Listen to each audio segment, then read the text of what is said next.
मैं तो यही कहूंगी भारतीय जनता पार्टी और कांग्रेस ए और बी पार्टी बनके एक दूसरे के एजेंट बनकर काम कर। हरियाणा प्रदेश में एक ही बात सुनाई देती है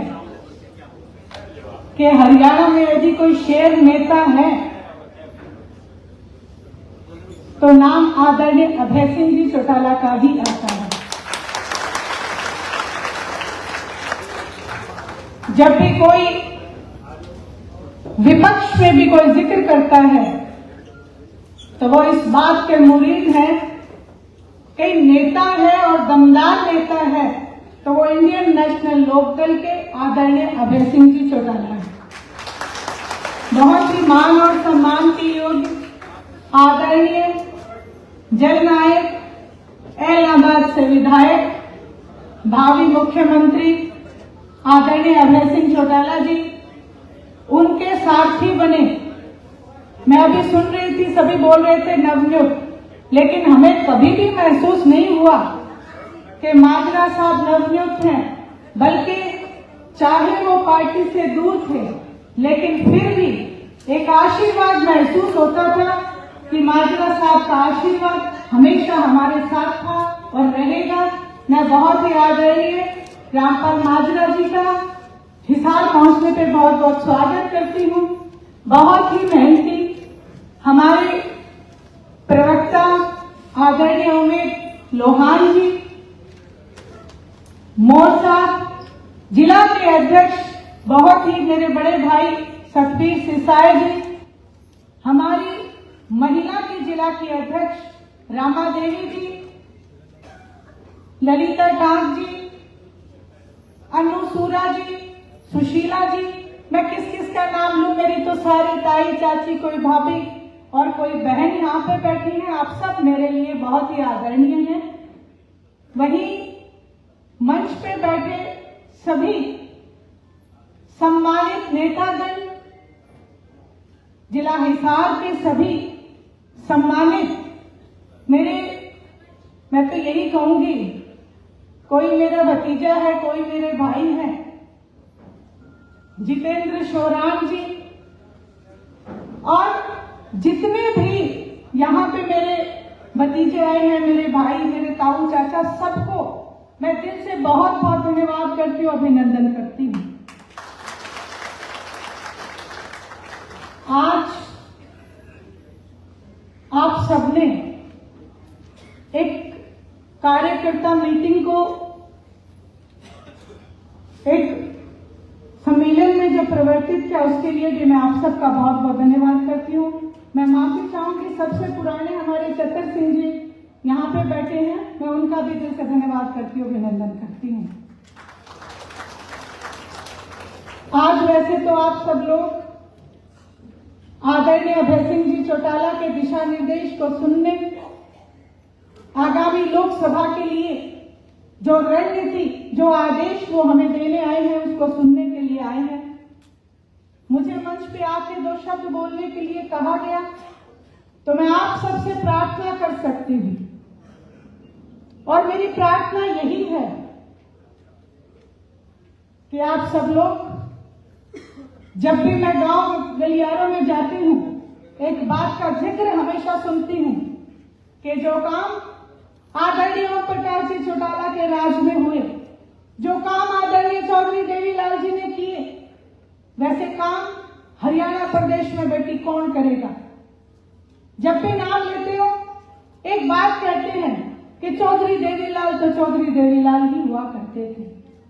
और मैं सबको एक ही जवाब देती हूँ कि आपने वोट के माध्यम से जो ताकत उन्हें दी, उन्होंने उस ताकत का मान और सम्मान किया। आप सब लोगों के लिए अनेक जन कल्याण की नीतियां बनाई, जिन नीतियों का सुख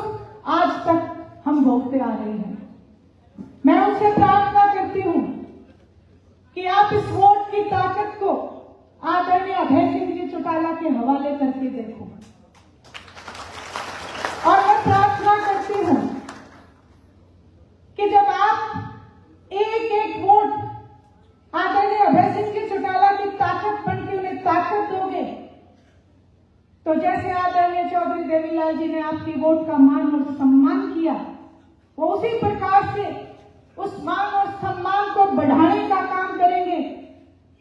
कभी निराशा देखने को नहीं मिलेगी। आज जितने भी, मैं तो यही कहूंगी, भारतीय जनता पार्टी और कांग्रेस ए और बी पार्टी बनके एक दूसरे के एजेंट बनके काम कर रहे हैं। जिस एजेंट का दिल बीजेपी से भर जाता है वो कांग्रेस में चला जाता है,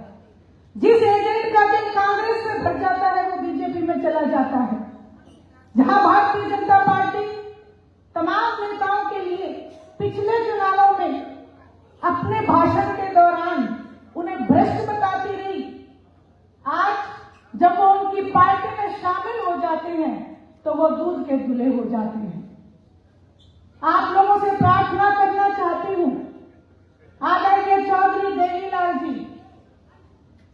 और उनकी दिखाया हुआ रास्ता इंडियन नेशनल लोकदल आज भी उसी रास्ते पे है। आज भी वो नेता बना के आपके बीच में भेजने का काम करते हैं। उनके घर में, इंडियन नेशनल लोकदल के घर में एजेंटों की कोई जगह नहीं है। ये बात मैं आपको दावे से कह सकती हूँ। आज आपसे प्रार्थना करती हूँ, आपकी याददाश्त कमजोर ना करना, अपनी याददाश्त को मजबूत रखना, किसान आंदोलन को याद करना। पूरे हिंदुस्तान में किसान मजदूर कमेरा जब इस बात के लिए कभी लोकसभा की तरफ आंखें लगाए बैठा था, कभी विधानसभा की ओर देख रहा था, तो ये जितने नेता आज आप लोगों के बीच में घूम रहे हैं और कहते हैं कि आदरणीय चौधरी देवीलाल जी की नीतियों का अनुसरण करते हैं और ये कहते हैं कि हम किसान और कमेरे वर्ग के हितैषी हैं, ये तमाम एमपी एमएलए अपने अपने घरों में बैठे थे, शांति से एसी के नीचे बैठे थे। किसान कमेरा बॉर्डर के ऊपर बारिश, जलती धूप और कोरोना जैसी महामारी के चलते अपने हकों की लड़ाई जब लड़ रहा था, तो आप याद करो, उस समय केवल एक, पूरे हिंदुस्तान में केवल एक एमएलए उठ के खड़ा हुआ और आप सब लोगों के हक और हकूक की लड़ाई लड़ने के लिए सेंटर को आंख दिखाई कि यदि किसान कमेरे की बात को नहीं माना गया तो हम पूरे हिंदुस्तान को जाम कर देंगे। और उन्होंने अपने मंत्री पद से, अपने एमएलए की कुर्सी से इस्तीफा देके इस बात के ऊपर मोहर लगाई कि आज भी किसान और कमेरे के हक की लड़ाई लड़ने के लिए इंडियन नेशनल लोकदल आदरणीय चौधरी देवीलाल जी के दिखाए रास्ते पे चलते हुए आदरणीय अभय सिंह जी चौटाला एक स्तंभ की तरह खड़े रहे। कोरोना की महामारी में जब सब नेता अपनी अपनी बीमारी के डर से घरों में बैठे थे, लोग सड़कों पे परेशान थे, किसान सड़कों पे परेशान था, जब उसका अनाज मौजूदा सरकार खरीद नहीं रही थी तो मंडियों में जाने का काम केवल एक ही नेता ने किया था, आदरणीय अभय सिंह जी चौटाला ने। विधानसभा का पूरा सत्र आप देखते रहे। मैं जब भी किसी भी गांव में जाती थी, मेरी माताएं बहनें मुझसे एक बात कहती थी कि बेटी जब अभय सिंह बोलता है तो दिल में ठंडक पड़ जाती है। वो ठंडक किस बात की? क्योंकि वो उनके हक की,